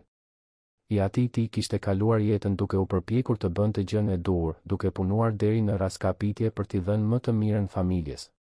Kur nuk kishte marrë njohje për këtë, kur nuk i kishte parë frytet e kaq shumë sakrifice. por ndoshta, në një mënyrë misterioze, Valoni ishte aty atë mëngjes duke i drejtuar duart e të birit, duke i përshpëritur në vesh të zbriste nga ai autobus, të zgjidhte dhe mshurinë në vend të lehtësisë. Dhe tani, me intervistën e ricaktuar dhe premtimin e një mundësie të re, Luan ndjente se më në fund ponderonte kujtimin e të atit. Jo vetëm duke veshur kostumin e tij, por duke jetuar sipas vlerave që Valoni ishte përpjekur t'ia mësonte, se të jesh i mirë jo gjithmonë sjell shpërblime të menjëhershme, por është e vetmja rrugë për të jetuar në paqe me veten. Se të bësh gjën e duhur, edhe kur kushton gjithçka, është ajo që përcakton karakterin e një personi. Dhe se në fundin e madh që askush nuk e di kur vjen, ajo që ka rëndësi nuk është sa para ke fituar apo çfarë pozicioni ke mbajtur, por sa jetë ke prekur, sa njerëz ke ndihmuar, sa herë ke zgjedhur dashurinë në vend të frikës.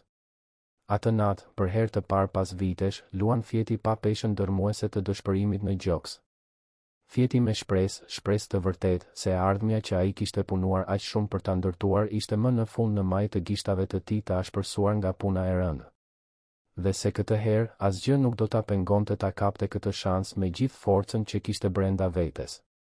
E hëna zbardhi me një qiell të qartë dhe blu mbi Tiranë, aq ndryshe nga ajo e enjte me shi që kishte ndryshuar gjithçka. Luan u zgjua përsëri herët, por këtë herë me një ndjenjë krejtësisht të ndryshme në gjoks. Nuk ishte vetëm nervozizëm apo shpresë e brishtë.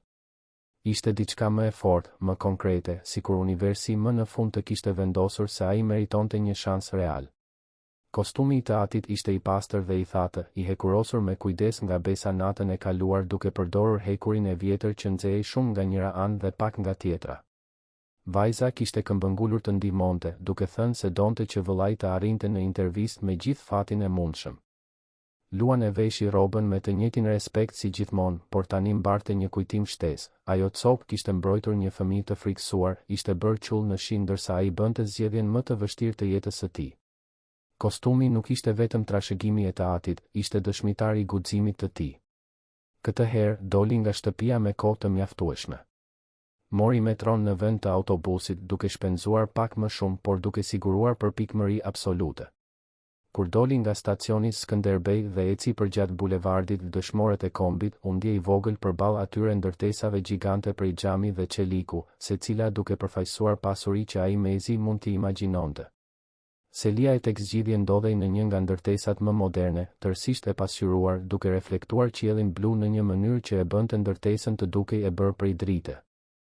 Recepcioni ishte një hapësirë e gjerë dhe minimaliste, me mobilje me dizajn të guximshëm dhe një mur të tërë të mbuluar me një instalacion arti digital që ndryshonte ngjyrën ndërsa njerëzit lëviznin. Luan u ndje plotësisht i huaj aty, por mori frym thellë dhe u prezantua te recepcionistja, një vajzë e re me një buzëqeshje profesionale që verifikoi emrin e tij në listë dhe e drejtoi për në katin e 12. Ashensori ishte i heshtur dhe i shpejt, duke u ngjitur me një butësi që binte ndesh në mënyrë brutale me shkallët kërcitëse të pallatit të tij. Kur dyert u hapën, Luan u prit nga një asistente që e shoqëroi nëpër korridore të ndriçuara natyrshëm, me mure xhami që tregonin zyra të mbushura me kompjuter të gjeneratës së fundit, profesionistë të rinj të përqendruar në ekranet e tyre, salla mbledhjesh me teknologji që ai e kishte parë vetëm në video në internet. E çuan në një sallë mbledhjesh më të vogël, por gjithsesi mbresëlënëse, me një tryez ovale prej drurit të çelët dhe karrige ergonomike që dukeshin se kushtonin më shumë se gjithçka që ai zotëronte. 3 persona ishin tashmë ulur aty duke pritur. E para ishte një grua rreth 40 vjeç, flokët e mbledhur në një topuz të përsosur, rroba të thjeshta por qartësisht të shtrenjta, shprehje miqësore por profesionale. Ajo u prezantua si Mariana Kodra, drejtoresh e burimeve njerëzore. I dyti ishte një burr më i vjetër, ndoshta 50 vjeç, i dobët, me syze me skele të artë dhe një buzëqeshje që nuk i arrinte në sy. Kostumi i tij ishte i prerë në mënyrë të përsosur, qëndrimi i tij ishte i dikujt të mësuar të kishte autoritet dhe kishte diçka në shikimin e tij kur e vlerësoi Luanin që e bëri të riun të ndjente një siklet të menjëhershëm. Ai u prezantua si Robert Offieri, menaxher i lartë i teknologjisë. Dhe në krye të tryezës, i mbështetur në një karrige lëkure, ishte krenar Aslani. Ai vishte një këmishë pa kravat, mëngët lehtësisht të përveshura, dhe sytë e tij të errët vëzhgonin Luanin me një intensitet që ishte në të njëjtën kohë frikësues dhe inkurajues. Kur shikimet e tyre u takuan, krenari i pohoi lehtë me kokë, një njohje e heshtur e asaj që kishte ndodhur mes tyre. Ju lutem, u luni, zoti Hyseni, tha Mariana, duke treguar karrigen e zbrazët në anën tjetër të tryezës. Le të fillojmë me disa pyetje rreth formimit dhe përvojës suaj profesionale. Ajo që pasoi ishin 40 minuta pyetjesh teknike, vlerësimi njohurive, diskutim mbi projektet që Luan kishte zhvilluar gjatë kursit teknik dhe në punët anësore që bënte në orët e lira. Ai u përgjigj gjithçkaje me siguri në rritje, duke kuptuar se vërtet dinte për çfarë po fliste, se të gjitha ato vite duke studiuar natën nuk kishin shkuar dëm. Mariana duke e impresionuar, duke mbajtur shënime vazhdimisht, duke bërë pyetje thelluese që tregonin interes të sinqertë. Por Robert Fieri kishte një qëndrim krejtësisht të ndryshëm. Çdo përgjigje e Luanit pritej me skepticizëm të keqshehur. Ai vinte në dyshim jo vetëm njohuritë teknike, por të gjithë trajektoren profesionale të riu. Shoh këtu se keni pasur disa punë të përkohshme, kur nuk keni qëndruar më shumë se një vit në të njëjtin vend. A nuk tregon kjo mungesë angazhimi, stabiliteti? Si mund të besojmë se ju nuk do ta braktisni thjesht kompaninë kur të shfaqet një propozim më i mirë? Luan e ndjeu kurthin në pyetje, por u përgjigj me ndershmëri. Zoti Fieri, kam punuar në punë të përkohshme sepse ishin të vetmet mundësi që gjeja ndërsa studioja natën dhe kujdesesha për motrën time më të vogël. Kisha nevojë për fleksibilitet orari dhe punët fikse që ekzistonin për dikë në situatën time kërkonin disponueshmëri që unë nuk e kisha. Nuk ishte mungesë angazhimi, ishte mbijetesë. Tani që kam mbaruar formimin tim dhe motra ime është më e rritur, kam kushte të përkushtohem plotësisht në një pozicion fiks. Dhe mund t'ju garantoj se kur marr një angazhim, e çoj deri në fund. Përgjigja ishte e mirë, por Roberti nuk u duki kënaqur.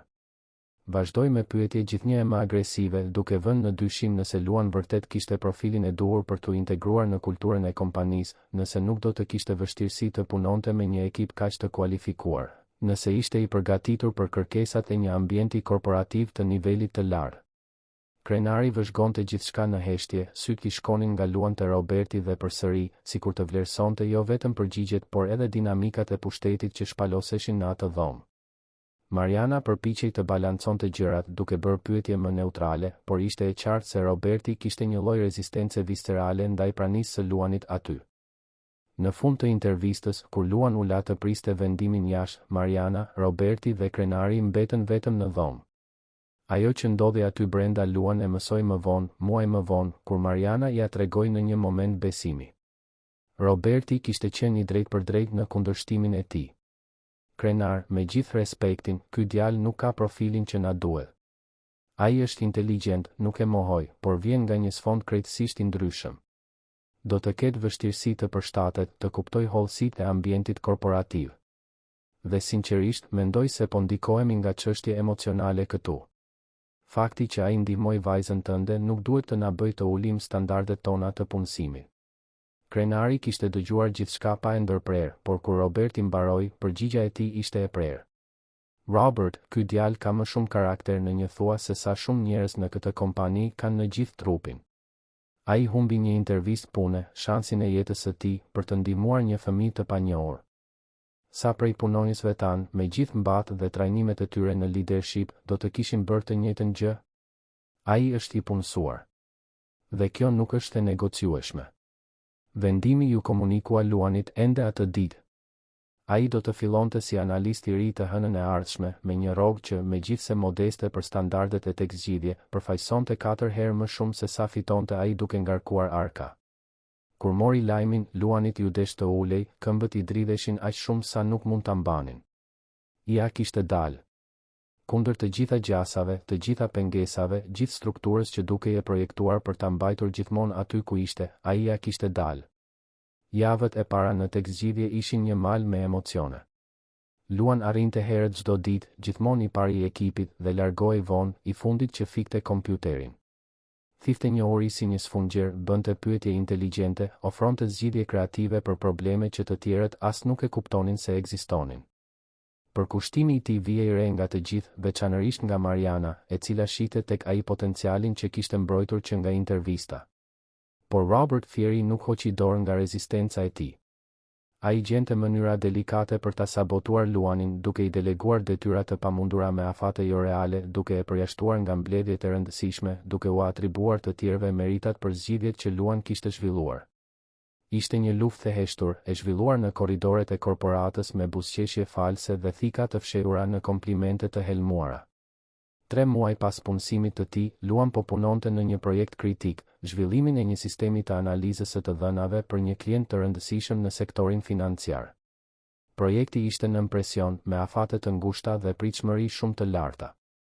Roberti drejtonte ekipin, por ja delegonte pjesën më të madhe të punës teknike Luanit dhe analistëve të tjerë të rinj. Ishte një e premte mbrëma, dhe Luan po rishikonte kodin për herë të tretë, duke kontrolluar çdo rreshtë, çdo funksion, çdo algoritëm. Kishte diçka që e shqetësonte, një ndjenjë se diçka nuk ishte në rregull. Numrat që sistemi gjeneronte dukeshin konsistent në shikim të parë, por kur ai filloi të testonte skenare ekstrem, situata jashtë standardit, vuri re një gabim thelbësor. Modeli po përdorte një formulë të vjetëruar për të llogaritur normat e rrezikut, një defekt që mund të rezultonte në analiza plotësisht të gabuara dhe humbje milionëshe për klientin. Luan ndjeu stomakun t'i kthehej. Projekti do të prezantohej të hënën.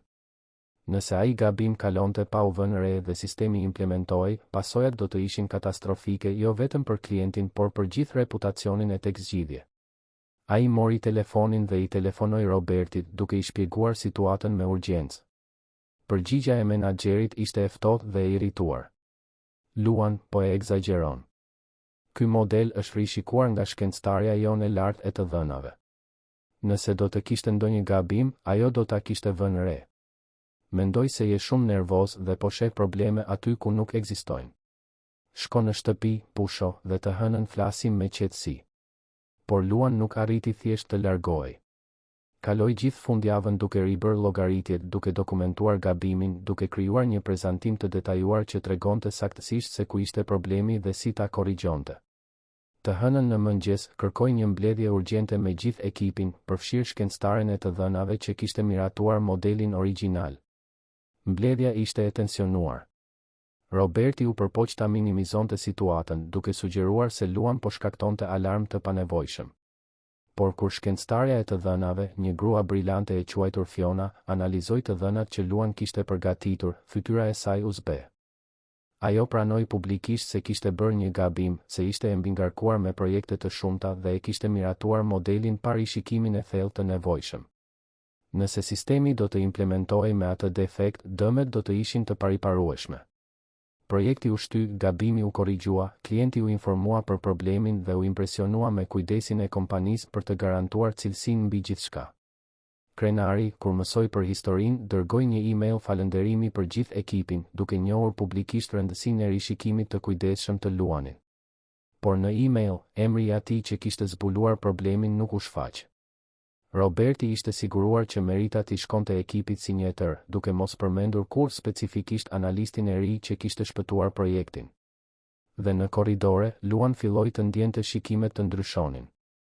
Roberti nuk e shihte më si një irritim të vogël, por si një kërcënim real. Atëherë erdhi goditja më e ndyrë. 2 javë pas incidentit me projektin, Luan u thirr në departamentin e sigurisë së brendshme të kompanisë. 2 burra serioz, me distinktiv hetuesish, e informuan se kishte prova se dikush kishte përdorur kredencialet e tij të aksesit për të kopjuar ilegalisht gigabajt të dhënash konfidenciale të një prej klientëve më të rëndësishëm të kompanisë. Regjistrat tregonin qartë, përdoruesi i tij, fjalëkalimi i tij, profili i tij i aksesit. Luan mbeti i shokuar. U përpoq të shpjegonte se nuk e kishte bërë atë, se kur nuk do ta shkelte besimin e kompanisë në atë mënyrë, por hetuesit ishin të palëkundur. Ai u pezullua paraprakisht ndërsa hetimi vazhdonte. Kompjuteri dhe celulari i tij i punës u konfiskuan. Nga një ditë në tjetrën, kaloi nga punonjës premtues në të dyshuar për krim korporativ. U kthye në shtëpi plotësisht i shkatëruar. Besa e kuptoi menjëherë se diçka nuk shkonte, por ai u përpoq ta fshihte, shpiku një justifikim se ishte i lodhur. Por ajo e njihte të vëllan shumë mirë, e dinte kur ai mbante një peshë që nuk mund ta ndante. Atë natë, ndërsa përgatiste darkën e thjeshtë që ishte gjithçka që mund të përballonin, ajo i mbajti dorën dhe i tha me gjithë seriozitetin që një fëmijë 8 vjeçar mund të ketë. Luan, çfarëdo që të ndodh, gjithçka do të shkojë mirë. Ti je një njeri i mirë dhe njerëzit e mirë gjithmonë gjejnë një mënyrë që gjërat e drejta të fitojnë. Ai e përqafoi të motrën dhe la lotët të binin për herë të parë që kur kishte marrë akuzën. Si kishte qenë kaq naiv sa të mendonte se do të kishte një shans real. Si nuk e kuptoi se njerëz si ai nuk ishin të mirë pritur në ato hapësira, pavarësisht sa talent kishin, sa punonin fort. Sistemi ishte programuar për ta nxjerrë jashtë dhe Roberti kishte gjetur mënyrën e përsosur për ta bërë këtë të dukej legjitime. Por Luan kishte diçka që Roberti nuk e priste, ai ishte i mirë në atë që bënte, shumë i mirë. Dhe kishte një të dhënë të vetme që mund ta shpëtonte. Ditën kur supozoi se kishte ndodhur rrjedhja e të dhënave, ai ishte në një trajnim të detyrueshëm për etikën korporative, një dhomë plot me njerëz, përfshirë 2 drejtorë të kompanisë. Kishte regjistër prezence, foto, madje edhe një test online që e kishte bërë duke përdorur kompjuterin e sallës së trajnimit. Ishte e pamundur që të ishte duke aksesuar të dhëna konfidenciale në të njëjtën kohë. Ai dokumentoi gjithçka dhe i dërgoi një email të detajuar Marianës, drejtoreshës së burimeve njerëzore që i kishte besuar që në fillim. Shpjegoi situatën, bashkëngjiti provat e alibisë së tij dhe bëri një kërkesë që dikush të hetonte më thellë, të mos pranonin shpjegimin më të dukshëm pa e vënë në dyshim. Mariana e çoi rastin direkt te krenari. Dhe si përmarrësi, duke kujtuar të riun që kishte zbritur nga një autobus për të ndihmuar një fëmijë të panjohur, vendosi të bënte diçka që rrallë ndodhte në kompani të asaj madhësie. Ai besoi. Thiri një mbledhje të jashtëzakonshme me ekipin e sigurisë, me Robertin, me hetuesit dhe kërkoi akses të plotë në regjistrat e rrjetit. Autorizoi që Luan, edhe pse i pezulluar, të kishte akses të përkohshëm dhe të monitoruar në regjistrat e sistemit që të mund të ndihmonte në hetim. Ishte një vendim i rrezikshëm që shkonte kundër të gjitha protokolleve, por krenari kishte mësuar një mësim të rëndësishëm atë mëngjes me shi. Ndonjëherë duhet t'u besosh njerëzve edhe kur provat duken dënuese. Luan punoi për 72 orë pothuajse pa ndalur, duke rishikuar mira rreshta regjistrimesh, duke gjurmuar modele, duke kërkuar anomali. Dhe më në fund, në agimin e së enjtes, gjeti atë që kërkonte, një gabim të vogël në maskimin digjital të sulmuesit të vërtetë. Kushto që kishte përdorur kredencialet e Luanit kishte bërë një gabim teknik të vogël, pothuajse të padukshëm, por që linte të ekspozuar origjinën reale të lidhjes. Adresa IP nuk vinte nga kompjuteri i Luanit. Vinte nga shtëpia e Robert O'Fairit. Zbulimi ishte si një bombë. Në mbledhjen e thirrur me nxitim mëngjesin tjetër, me prova teknike të pakundërshtueshme, orare të kryqëzuara, regjistrime që nuk mund të mohoheshin, Roberti u përpoq dëshpërimisht të mbrojë. Pretendoi se kompjuteri i tij ishte hakuar, se dikush po përpiqej ta fajsonte, se gjithçka ishte një keqkuptim. Por kur krenari e pyeti drejt për drejt pse dikush do të donte ta fajsonte, pse dikush do të kishte interes të shkatëronte reputacionin e tij, Roberti bëri gabimin fatal, maska e tij e profesionistit të kontrolluar ra. Zemërimi, paragjykimi, gjithë helmi që kishte mbajtur për muaj me radhë, doli në një shpërthim sinqeriteti brutal. Sepse nuk është e mundur që një çunak që vjen nga periferia, që mezi ka një formim të denjë, të jetë më i mirë se unë në atë që bëj. Unë kam punuar vite në këtë kompani, kam MBA, përvojë ndërkombëtare, dhe ky djalë shfaqet nga hiçi dhe fillon të dallohet. Ai nuk i përket këtij ambienti. Njerëz si ai duhet të qëndrojnë aty ku kanë dalë, jo të përpiqen të zënë hapësira që nuk janë bërë për ta.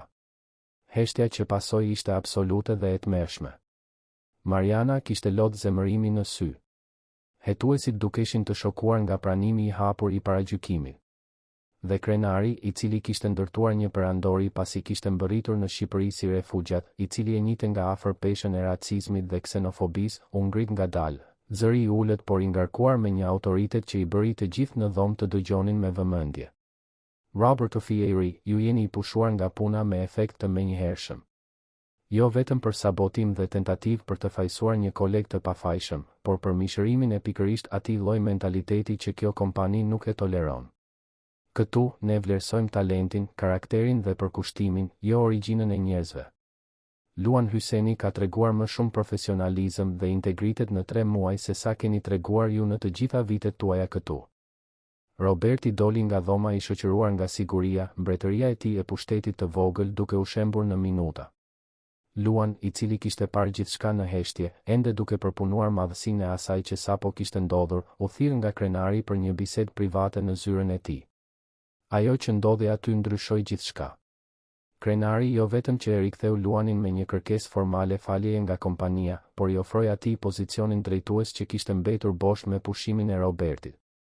jo si analist, por si drejtues ekipi me një rritje të konsiderueshme rroge dhe më shumë përgjegjësi. Më shumë se kaq, i kërkoi Luanit ta ndihmonte të krijonte një program mundësish brenda kompanisë, të orientuar drejt të rinjve të talentuar me të ardhura të ulta, studentëve që kishin potencial, por nuk i kishin dyert e hapura. Luan pranoi, jo vetëm për rrogën që do t'ia ndryshonte plotësisht jetën atij dhe Besës, por për peshën simbolike të saj. Ai po zinte një vend që gjithmonë i kishin thënë, drejt për drejt ose tërthorazi, se nuk ishte për njerëz si ai. Dhe tani do të kishte fuqinë t'i hapte këto dyer edhe për të tjerë që vinin nga aty ku vinte ai, që mbanin të njëjtat ëndra dhe të njëjtin vendosmëri kundër të gjitha vështirësive. Kur u kthye në shtëpi atë natë, me kontratën e nënshkruar në dosje dhe zemrën më të lehtë se sa kishte qenë prej muajsh, gjeti Besën që e priste zgjuar. Ajo vrapoi ta përqafonte para se ai të mund të hiqte xhaketën, dhe pa thënë asnjë fjalë, i përshpëriti në vesh. Ja dole, apo jo? Ti fitove. Dhe Luan, duke mbajtur të motrën në krah, duke shikuar përreth atij apartamenti të vogël që së shpejti mund ta linin pas, ndjeu se po, ai kishte fituar. Jo vetëm kishte fituar një punë apo kishte mposhtur një armik. I kishte provuar vetes, botës dhe më e rëndësishmja, të gjithë atyre që do të vinin pas tij, se ishte e mundur. Se talenti dhe karakteri kishin më shumë rëndësi se prejardhja. Se të bëje gjën e duhur, edhe kur kushtonte gjithçka, përfundimisht të çonte në vende që ia vlenin çdo sakrificë. Se kostumi i bërë qull nga shiu, netët pa gjumë, zgjedhjet e pamundura, gjithçka kishte kuptim. Dhe se tani, më në fund, ai mund të merrte frym. 6 muaj pasi mori pozicionin drejtues në tek zgjidhje, Luan Mezi e njihte jetën e tij. Ai dhe Besa ishin shpërngulur në një apartament më të madh dhe më të sigurt në një lagje më të mirë, ku muret nuk kishin njolla lagështie dhe dritarja nuk linte të hynte i ftohtë i acarti mëngjesit. Vajza ishte regjistruar në një shkollë private të denjë, kishte librat e saj të rinj, rroba që nuk vinin nga donacione dhe buzëqeshja e saj, gjithmonë e pranishme por më parë ngarkuar me një pjekuri të parakohshme. Tani kishte lehtësinë që çdo fëmijë 9 vjeçar meritonte të kishte. Por Luan nuk e lejoi veten të harronte se nga vinte. Çdo mëngjes, ndërsa vishte kostumin e ri që e kishte bler me rrogën e parë, shikonte kostumin e tatit të varur në dollap, atë veshje që kishte kaluar kaq shumë gjëra me të, dhe rinovonte zotimin për të nderuar atë kujtim. Valoni kur nuk kishte pasur njohje për atë që bëri, kur nuk i kishte parë frytet e kaq shumë sakrifice. Luan mbante përgjegjësinë për të jetuar jo vetëm për veten dhe për Besën, por për të gjithë ata që kishin luftuar dhe nuk kishin arritur të arrinin deri aty. Ekipi që ai drejtonte në tek zgjidhje ishte i larmishëm dhe i talentuar, i përbërë jo vetëm nga njerëz me formim tradicional, por nga të rinj që ai vetë i kishte ndihmuar të rekrutoheshin përmes programit të ri të mundësive që kishte zhvilluar bashkë me krenarin. Ishin studentë të universiteteve publike, njerëz që punonin ditën dhe studionin natën, njerëz me histori të ngjashme me të tijën. Dhe të gjithë sillnin perspektiva të reja, zgjidhje kreative që e pasuronin punën në një mënyrë që proceset tradicionale të përzgjedhjes kur nuk do t'i kishin gjetur. Krenari ishte bërë më shumë se një shef. Ishte një mentor, dikush që e kuptonte thellësisht se çfarë kishte kaluar Luan, sepse ai vetë kishte përjetuar versionin e tij të atyre betejave. Ata drekonin bashkë të paktën një herë në javë, duke biseduar për biznes, por edhe për jetën, se si të përdornin suksesin për të krijuar ndikim real, për përgjegjësinë e atij që arriti të ngjitej për të kthyer ashensorin për të marrë ata që ishin ende poshtë. Ishte gjatë një prej këtyre drekave që krenari solli një ide që do të ndryshonte gjithçka përsëri. Luan, kam menduar shumë për atë ditë në autobus. Se si ti more një vendim që të kushtoj kaq shumë, por që shpëtoi vajzën time. Dhe mendoj se sa Jasmina ka atje jashtë, sa njerëz kanë nevojë për ndihmë në momente vendimtare, dhe se si shoqëria jonë është programuar që të gjithë të shikojnë anash dhe të bëjnë sikur nuk pan asgjë. Dua të bëj diçka për këtë. Dua të krijoj diçka që është më e madhe se ne të dy. Luan dëgjoi me vëmendje ndërsa krenari zhvillonte idenë, të krijonin një fondacion të orientuar drejt transformimit të hapësirave të neglizhencës urbane në pika kujdesi. Do të fillonin me stacionet e autobusëve, ato vende të harruara ku punëtorët kalonin orë të tëra çdo ditë duke pritur transportin, të ekspozuar ndaj diellit, shiut, rrezikut. Do t'i rinovonin këto stacione, do të instalonin ndriçim të denjë, mbulim të përshtatshëm, stola të sigurt. Më shumë se kaq, çdo stacion do të kishte një pllak me histori reale të njerëzve që kishin zgjedhur të mos kthenin kokën, që kishin ndihmuar të panjohur, që kishin bërë diferencën. Dhe stacioni I parë, tha krenari me emocion të dukshëm në zë, do të jetë në nder të babait tënd, Valonin. Do të ketë emrin e tij, do të tregoj historinë e një njeriu që punoi deri në raskapitje për t'i dhënë një jetë më të mirë familjes, një njeriu që kur nuk mori njohjen që meritonte. Do ta bëjmë këtë për të dhe për të gjithë valonët që ekzistojnë në këtë vend. Luan nuk arriti të fliste për një moment të gjallë. Lotët I digjinin në sy, emocioni I shtrëngonte fytin. Ideja se emri I tatit, I cili kishte vdekur pa u kujdesur askush përveç familjes së tij, do të ishte në një hapësirë publike, duke u kujtuar dhe nderuar, ishte diçka që ai kur nuk kishte guxuar ta imagjinonte. Projekti filloi I vogël, por u arrit me shpejtësi.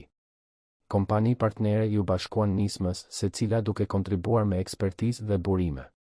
Stacioni I parë I autobusit I rinovuar u inaugurua 6 muaj më vonë, pikërisht në rrugën ku Luan dhe Besa jetonin kur gjithçka filloi.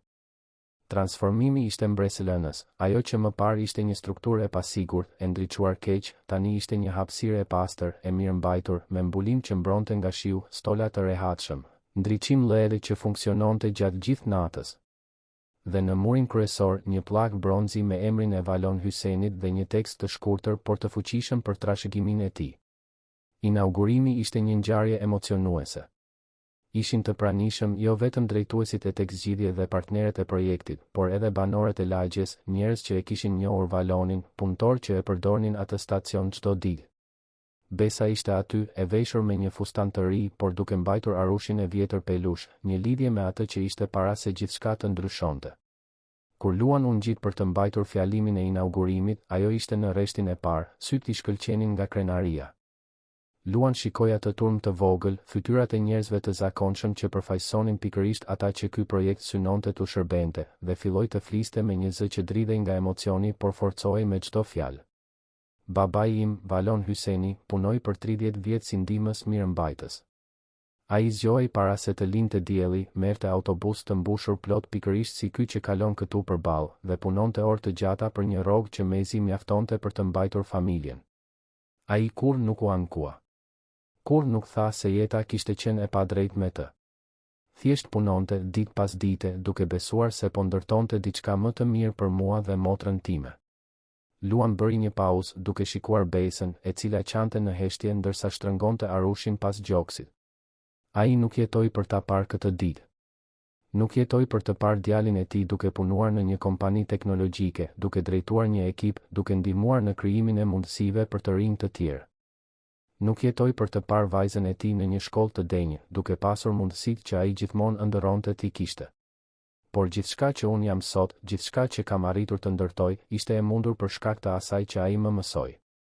Jo me fjalë të bukura apo mësime formale, por me shembullin e heshtur të dikujt që gjithmonë u përpoq të bënte gjën e duhur, edhe kur ishte e vështirë, edhe kur askush nuk po shikonte, edhe kur nuk kishte shpërblim përveç ndërgjegjes së tij të qetë.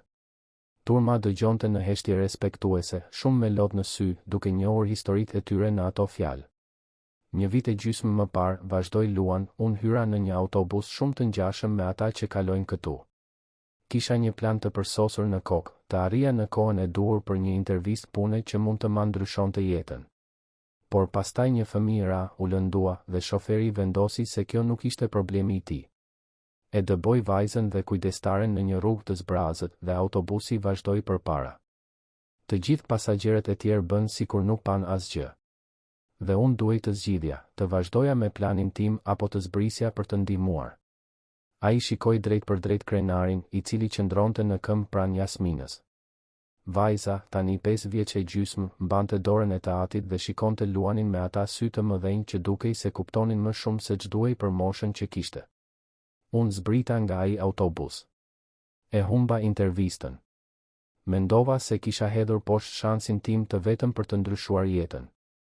Por ajo që nuk dija ishte se ajo zgjedhje, ai moment kur vendosa se një jetë kishte më shumë rëndësi se planet e mia, do të hapte dyrë që kur nuk I kisha imagjinuar. Vajza që ndihmova ishte bija e sipërmarrësit që do të më intervistonte. dhe më e rëndësishmja, ai moment më mësoi diçka thelbësore, se lloji i personit që jemi zbulohet pikërisht në ndërprerje në momentet e paplanifikuara, kur askush nuk po shikon dhe askush nuk do të na jap medalje për të bërë gjën e duhur. Luan tregoi me gisht pllakën me emrin e të atit. Babai im kur nuk e pati këtë njohje publike. Kur nuk e pati emrin e tij në një pllakë, kur nuk mori çmime apo duar trokitje. Por ai shpëtoi jetë në mënyrën e tij, duke mbajtur një familje, duke u kujdesur për fëmijët, duke qenë një shembull i heshtur dinjiteti dhe pune të palodhur. Ky stacion autobusi mban emrin e tij, por i dedikohet të gjithë valonëve që ekzistojnë në këtë vend, njerëz që zgjohen herët, marrin transport publik të mbushur plot, punojnë në punë që nuk e vlerësojnë talentin e tyre, dhe megjithatë vazhdojnë të përpiqen, vazhdojnë të besojnë se ja vlen të jesh i denjë në një botë që shpesh nuk e shpërblen dinjitetin. Zëri i tij u rrit në intensitet, i ngarkuar me pasion dhe bindje. Ky nuk është thjesht një stacion autobusi i rinovuar. Është një simbol. Është një pohim se njerëzit kanë rëndësi. Se punëtorët që kalojnë orë të tëra duke pritur transportin meritojnë dinjitet bazë, mbrojtje nga shiu, stola për t'u ulur, dritë për t'u ndjerë të sigurt. Se secili prej nesh ka përgjegjësinë për ta bërë qytetin një vend më të mirë, jo përmes gjesteve madhështore, por përmes vëmendjes ndaj përditshmërisë, ndaj të zakonshmes, ndaj gjërave që prekin njerëzit real çdo ditë. Luan zbriti nga podiumi i vogël i improvizuar dhe eci drejt pllakës, duke kaluar gishtat mbi emrin e gdhendur në bronz. Valon Hyseni. Babai i tij. Heroi i tij. Njeriu që kishte vdekur pa njohje, por trashëgimia e të cilit tani ishte përjetësuar aty, që të gjithë ta shihnin dhe të kujtonin se jetët e zakonshme mbartin histori të jashtëzakonshme. Paralelisht me projektin e stacioneve të autobusëve, programi i bursave të studimit që Luan kishte ndihmuar të zhvillohej filloi të tregonte rezultate mbreslënëse. Dhjetëra të rinj me të ardhurat të ulta kishin përfituar, duke mundur të studionin pa pasur nevojë të zgjidhnin mes pagesës së qiras apo blerjes së librave, mes punës në 2 turne apo ndjekjes së mësimeve. Disa tashmë ishin punësuar nga vetë tek zgjidhje ose nga kompani partnere. Të tjerë po mbaronin formimin e tyre me nota të shkëlqyera, gati për të çuar njohuri dhe mundësi përsëri në komunitetet e tyre. Luan bënte çmos t'i njihte personalisht çdo bursist. Drekonte me ta, dëgjonte historitë e tyre, ofronte mentorim jo vetëm profesional, por edhe personal. E dinte saktësisht se si ishte të ishe në atë pozicion, duke mbajtur peshën e pritshmërive të një familjeje të tërë, duke ndjerë sindromën e impostorit të përpiqej ta binte se nuk e meritonte të ishte aty. Dhe gjithmonë përsëriste të njëjtin mesazh: ti e meriton të jesh këtu jo pavarësisht nga ku vjen, por për shkak të asaj kush je. Talenti yt është real, përkushtimi yt është i vlefshëm, dhe perspektiva jote është pikërisht ajo që i duhet këtij vendi. Ceremonia më e rëndësishme erdhi një vit pas inaugurimit të stacionit të parë të autobusit. Tek zgjidhje organizoi një mbledhje të përgjithshme me të gjithë punonjësit, një ngjarje që ndodhte vetëm një herë në vit, ku prezantoheshin rezultatet dhe festoheshin arritjet. Por atë vit, krenari kishte përgatitur diçka të veçantë. Në mes të prezantimit, ai ndaloi, heshtja pushtoi auditorin ku ishin mbledhur 200 persona. I kërkoi Luanit të ngjitej në skenë, gjë që e bëri liderin e ri të rrudhte ballin i hutuar, pa kuptuar se çfarë po ndodhte. Kur arriti pranë krenarit, pa se edhe Jasmina ishte aty, e shoqëruar nga Fatimia. Krenari u kthye nga audienca dhe filloi të tregonte historinë që nga fillimi. Foli për atë mëngjes me shi të shenjtes, për autobusin e mbushur plot, për rënien e së bijës dhe indiferencën e pasagjerëve. Foli për të riun e panjohur që zbriti për të ndihmuar, që humbi intervistën më të rëndësishme të jetës së tij, që mbajti një fëmijë të frikësuar dhe telefonoi urgjencën ndërsa shiu i lagte të vetmin kostum që zotëronte. Audienca dëgjonte e magjepsur, shumë pa e ditur atë histori, të tjerë duke dëgjuar vetëm versione të fragmentuara. Krenari foli se si zbuloi se ai huaj ishte kandidati që nuk ishte paraqitur në intervistë, se si vendosi t'i besonte dhe t'i jepte një shans të dytë. Foli për talentin e jashtëzakonshëm të Luanit, se si ai kishte shpëtuar projekte të rëndësishme, se si ishte sabotuar nga paragjykimi dhe megjithatë kishte provuar pafajësinë dhe vlerën e tij. Ky njeri pranë meje, tha krenari me emocion të qartë në zë, nuk është vetëm një punonjës i jashtëzakonshëm. Ai është një shembull i gjallë i llojit të karakterit që duam të kultivojmë në këtë kompani. Ai shpëtoi vajzën time pa pritur asgjë në këmbim. Dhe që atëherë ka shpëtuar këtë kompani me inteligjencën, për kushtimin dhe refuzimin e tij për t'u bërë cinik në një botë që shpesh e shpërblen cinizmin. Krenari u kthye nga Luan, syt i shkëlqenin me lot të përmbajtur. Për këtë arsye, në emër të tekzgjidhje dhe familjes sime, dua të njoftoj se ju po promovoheni në drejtor të teknologjisë dhe inovacionit social. Jo vetëm duke njohur kontributet tuaja teknike, por duke festuar atë kush jeni si qenie njerëzore. Dhe mëtej, po krijojmë një fond të përhershëm në emër të babait tuaj, Valon Hyseni, i cili do të financojë bursa studimi përgjithmonë, duke garantuar që të rinj si ju kur më të mos duhet të zgjedhin mes mbijetesës dhe studimit. Audienca shpërtheu në duar trokitje. Njerëzit u ngritën në këmbë, zhurma kumbonte nëpër auditor dhe Luan mbeti aty i palvizur, plotësisht i mbingarkuar nga emocioni, i paaftë për të përpunuar gjithë atë. Jasmina vrapoi drejt tij dhe e përqafoi rreth këmbëve, ai gjesti thjeshti një fëmije që ende e mbante mend, edhe pse vagëllimthi, njeriu që e kishte ndihmuar kur ishte e frikësuar. Kur duar trokitjet më në fund pushuan dhe Luan arriti të gjente zërin e tij, ai foli direkt nga zemra. Nuk di çfarë të them. Nuk ndihem si hero apo shembull.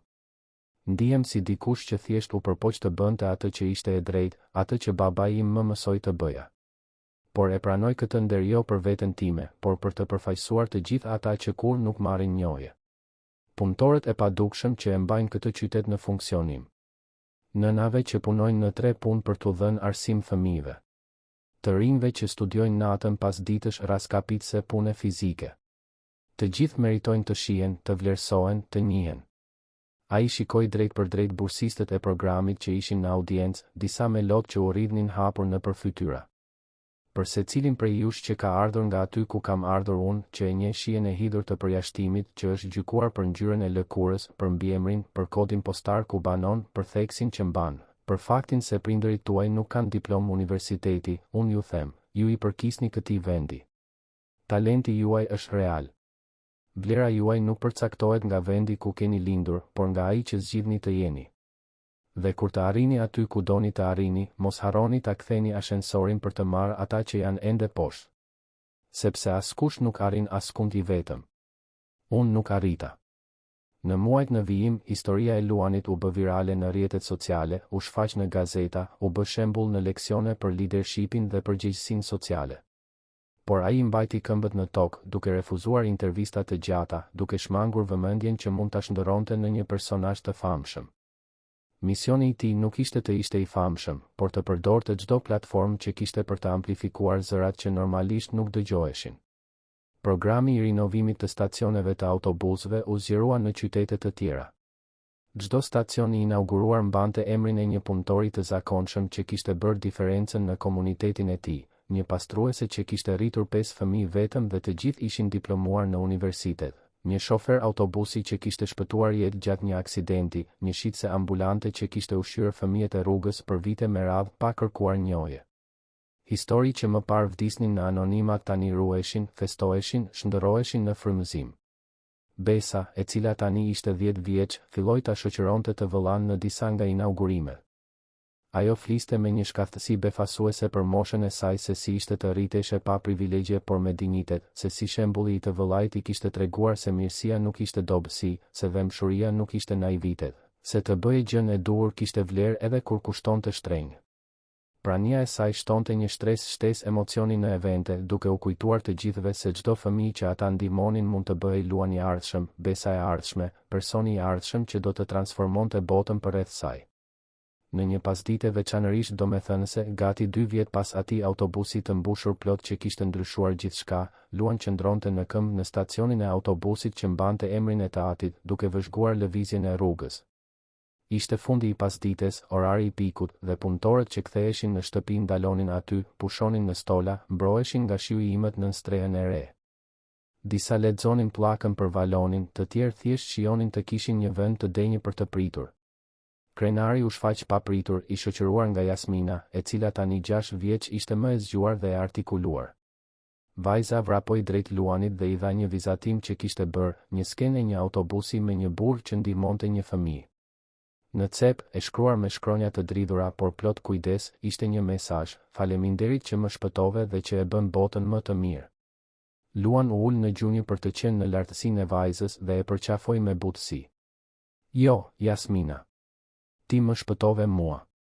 Pa atë ditë, pa ty, unë ende do të isha duke ngarkuar arka dhe duke ëndërruar për një jetë më të mirë pa ditur si ta arrija. Ti më dhe një shans për të treguar se kush isha.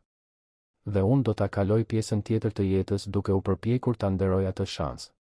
Krenari i vuri dorën në shpatull Luanit, një gjest i thjesht por i ngarkuar me kuptim.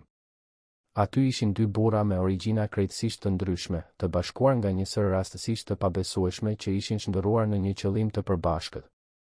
Një sipërmarrës arab që kishte ikur nga lufta dhe kishte ndërtuar një perandori përmes talentit dhe punës së palodhur. Një i ri me ngjyrë nga periferia që kishte zgjedhur dëmshurinë në vend të lehtësisë dhe kishte gjetur rrugën e tij drejt leadershipit. Dhe mes tyre, një fëmijë që kishte qenë katalizatori i pavullnetshëm i një transformimi që shkonte shumë përtej 3 jetëve të tyre. Ndërsa vëzhgonin një autobus të ndalonte në atë stacion të sapo rinovuar, pan një skenë që i bëri të gjithë të buzëqeshnin, një zonjë e moshuar po haste vështirësi për t'u ngjitur me çantat e saj të rënda, dhe një student i ri zbriti menjëherë për ta ndihmuar, duke i mbajtur blerjet ndërsa ajo u rehatua në sedilje. Një gjest i vogël, i zakonshëm, por që mbarte pikërisht mesazhin që e gjithë ajo ishte përpjekur të përhapte, se mirësia ka rëndësi, se njerëzit kanë rëndësi, se veprimet e vogla të mirësisë krijojnë valë që transformojnë botën. Luan shikoi emrin e të atit të gdhendur në bronz, mendoi se si do të ishte ndjer Valoni po të shihte gjithë atë, dhe përshpëriti një premtim që e dinte se i ati, kudo që të ishte, mund ta dëgjonte. E vazhdova trashëgimin tënde, babi. Jo në formën që ti e imagjinoje, por në mënyrën që ti më mësove, duke bërë gjën e duhur, duke u kujdesur për ata që kanë nevojë, duke mos e humbur kur njerëzin edhe kur bota përpiqet të ta rrëmbej. Dhe do të sigurohem që besa të rritet me këto vlera, që ajo të mund t'i kaloj më tej kur të jetë radha e saj. Emri yt nuk do të harrohet kurrë. Dhe jeta jote, edhe pa njohje publike, mbolli fara që po lulëzojnë në kopshte që ti kurrë nuk i ke imagjinuar.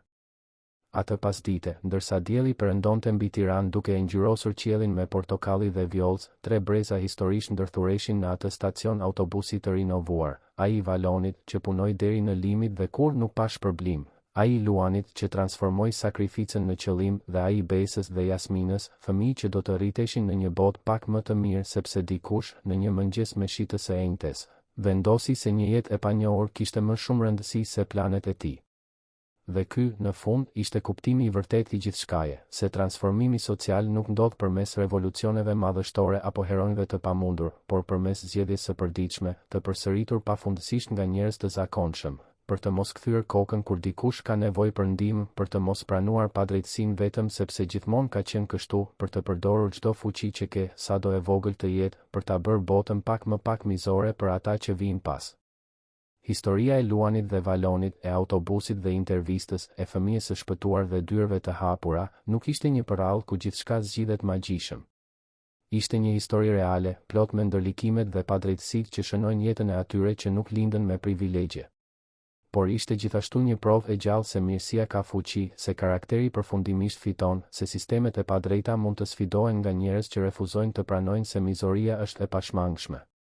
Dhe ndërsa ai autobus vazhdonte rrugën e tij duke çuar punëtor të lodhur në shtëpitë e tyre modeste, duke kaluar pranë stacioneve të autobusëve që tani kishin emra njerëzisht të zakonshëm dhe histori guximi të përditshëm, qyteti vazhdonte ritmin e tij të furishëm, por duke mbartur brenda vetes fara të vogla transformimi të mbjella nga ata që vendosën se ja vlente të përpiqeshin të bënin ndryshe. Sepse në fund, pyetja kurrë nuk ishte nëse një person mund të ndryshonte të gjithë botën. Pyetja gjithmonë ishte nëse një person mund të ndryshonte botën e dikujt. Dhe Luan kishte mësuar, atë mëngjes me shi që dukej se kishte ndodhur në një jetë tjetër, se përgjigja ishte po. Gjithmonë kishte qenë po. Dhe gjithmonë do të ishte po, për sa kohë që do të kishte njerëz të gatshëm të zbrisnin nga autobusi kur të gjithë të tjerët vazhdojnë të ulen duke bërë sikur nuk pan asgjë. Të dashur dëgjues, shpresojmë që historia e Luanit, Valonit dhe Jasminës t'ju ketë prekur thellë në zemër. Nëse jeni emocionuar me këtë udhëtim guximi, sakrifice dhe transformimi, klikoni butonin pëlqej, abonohuni në kanal për të mos humbur asnjë nga historitë tona dhe na tregoni në komente se çfarë ju preku më shumë në këtë rrëfim. Ishte vendimi i Luanit në autobus? Ishte këmbëngulja përballë padrejtësive? Ishte kujtimi i Valonit që u nderua? Duam të dim se çfarë rezonoi me ju. Çdo ditë, ne sjellim histori intensive si kjo, që zbulojnë anën më të thellë të shpirtit njerëzor, që na kujtojnë fuqinë e mirësisë dhe rëndësinë e të mos hequrit dorë kurrë nga bërja e gjës së duhur. Ju presim në episodin e ardhshëm, ku një tjetër histori emocionuese do t'ju prekë shpirtin.